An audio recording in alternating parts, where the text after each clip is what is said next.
हाजी इकबाल साहब ने तस्वीर मेरी तरफ बढ़ाई और कदरे झिझकते हुए बोले, रंग जरा काला है, तालीम बीए है, प्राइवेट नौकरी है और घर भी अपना नहीं, तो आप प्लीज उनसे माजरत कर लीजिए। मैंने सर खुजाते हुए तस्वीर वसूल की।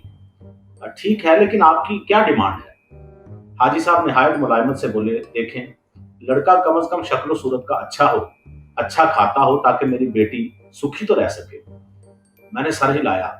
हाजी साहब, जो लड़का अच्छा कमाता होगा, शक्ल सूरत का भी अच्छा होगा, आखिर उसकी भी तो कोई डिमांड होगी। हाजी साहब जल्दी से बोले, हाँ तो बताएं ना, है कोई ऐसा लड़का नजर में? मैंने गहरी सांस ली। जी हाँ, एक है तो सही, कारों का शोरूम है उसका, एमए इंग्लिश है और ऊंचा लंबा गोरा चिट्टा है। हाजी साहब उछल पड़े, तो वो दिखाएं ना, इसको गोली मारे। मैंने उनसे वादा किया कि मैं लड़के के घर वालों से पूछ कर बताऊंगा। सच्ची बात है, मुझे कंवारे लड़के एक आंख नहीं भाते। कमबख्त इतने मजे की जिंदगी गुजारते हैं कि हसद के मारे सोच सोच कर दिमाग उबलने लगता है।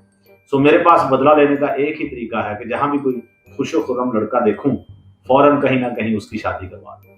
अल्हम्दुलिल्लाह मेरी बदौलत बहुत से हंसते बसते लड़के, जो कभी मोटर बाइक पर अटकेलियां करते फिरते थे, आजकल सब्जी वाले की दुकान पर छांट छांट कर अच्छे आलू खरीदते नजर आते हैं। ऐसे ही एक ताजा ताजा शादीशुदा लड़के से मैंने दिल की अथाह गहराइयों से खुश होते हुए पूछा, हाँ भाई, आजकल बालों में जेल नहीं लगा रहे और म्यूजिक भी नहीं सुनते, सब खैर तो है ना? उसने एक ठंडी सांस भरी। बस जी, कोशिश कर रहा हूं कि किसी तरह पहले वाली जिंदगी वापस लौट आए। मैंने दिल ही दिल में दंदियां निकाली और बज़ाहिर बड़ी मतानत से उसके कंधे पर हाथ रखते हुए कहा, बेटा, अगर रहे वो दिन नहीं तो इंशाल्लाह जाते ये भी नहीं। हाजी इकबाल मेरे मोहल्लेदार हैं, काफी पुरानी वाकफियत है। उनकी 3 बेटियां और 1 बेटा है। हाजी साहब रिवायती अंदाज में उनकी शादियां करना चाहते हैं, यानी बलिहाज़े तरतीब पहले बड़ी बेटी की शादी हो, फिर दूसरी की, फिर तीसरी की और सबसे आखिर में बेटे की। इसी तरतीब को निभाते निभाते उनकी बड़ी बेटी की उम्र 30 साल हो चुकी है। चेहरे पर हल्के से चेचक के दाग हैं और थोड़े से दांत बाहर को निकले हुए, लेकिन इंतहाई सादतमंद और फरमाबरदार है। वो चाहते हैं कि मैं उनकी बेटी के लिए कोई अच्छा सा लड़का ढूंढूं। मैं 10-11 लड़कों की तस्वीरें और बायोडाटा उन्हें फराहम कर चुका हूं, लेकिन उन्हें कोई पसंद ही नहीं आता। ताहम अब उन्होंने शोरूम वाले लड़के के हवाले से पसंदीदगी का इजहार किया। ये लड़का मेरे दोस्त का बेटा है। मैंने दोस्त से बात करने की बजाय पहले हाजी साहब को लड़के की तस्वीर वगैरह दिखाई। एक दफा बहाने से उसके शोरूम पर भी ले गया। हाजी साहब बहुत खुश थे, उन्हें लड़का हर लिहाज से पसंद था। हाजी साहब की तसल्ली हो गई तो मैंने इशारों कनायों में दोस्त से बात की। वो गहरी सोच में गुम हो गया। मैंने उसे तसल्ली दी कि रिश्ता होना या ना होना तो बात की बात है, एक दफा हाजी साहब के घर जाने में क्या हर्ज है। दोस्त ने इस बात में सर हिलाया और कदरे धीमी आवाज में बोला, यार तुम्हें तो पता है आजकल के बच्चों पर जोर जबरदस्ती तो हो नहीं सकती। ऐसा करते हैं, हम शाइक बेटे को भी साथ ही ले चलेंगे, ताकि अगर उसे लड़की पसंद आ जाए तो वहीं कोई शगन वगैरह कर लें। मैंने फौरी तौर पर तजवीज की हिमायत कर दी। एक हफ्ते के बाद मेरा दोस्त, उसकी वाइफ और बेटा शाइक हाजी साहब के घर मौजूद थे। हाजी साहब की फैमिली बहुत खुश थी। कुछ देर बाद रिवायती अंदाज में चाय के बहाने उनकी बड़ी साहबजादी अंदर दाखिल हुई, सलाम लिया, चाय बनाई, कुछ देर बैठी और चली गई। थोड़ी देर गपशप के बाद हम भी उठ खड़े हुए। अगले दिन मेरे दोस्त ने मुझे शाइक का जवाब बता दिया।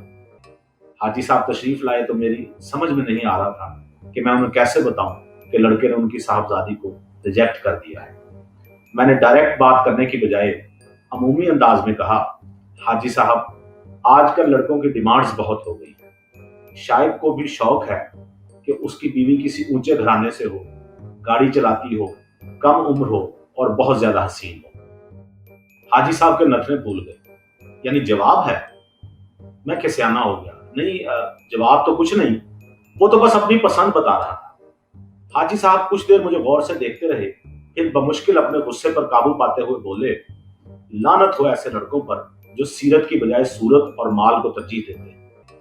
इन बेगैरतों को शर्म नहीं आती कि यूं पलक झपकते में किसी भी बच्ची को रिजेक्ट करके चले जाते हैं। हाजी साहब बोलते रहे और मैं सुनता रहा।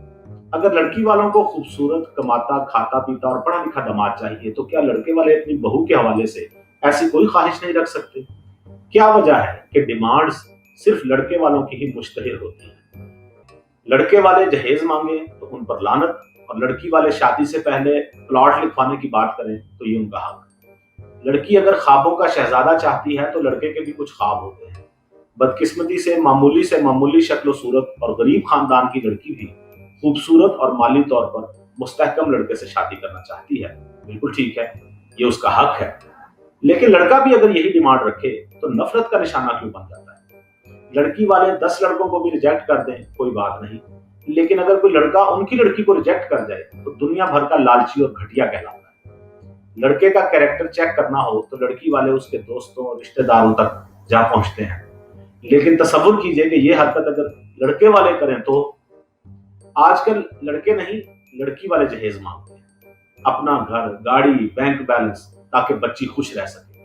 वो यहाँ लड़के को जेब ही नहीं देता कि वो भी सुखी रहने का कोई ख्वाब देखे। लड़कियों की शादियां बर वक्त ना होने का सबब ये नहीं कि लड़के नहीं हैं, लड़के तो हैं लेकिन मतलब के नहीं।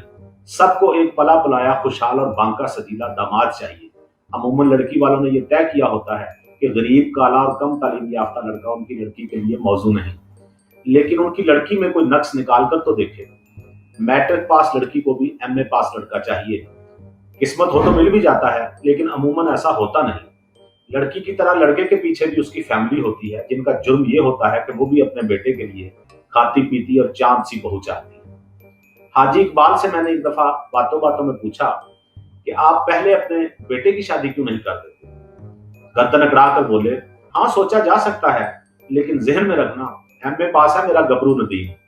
वैसे कोई बाहर की फैमिली हो तो बताना, बच्ची बड़ी खुश रहेगी।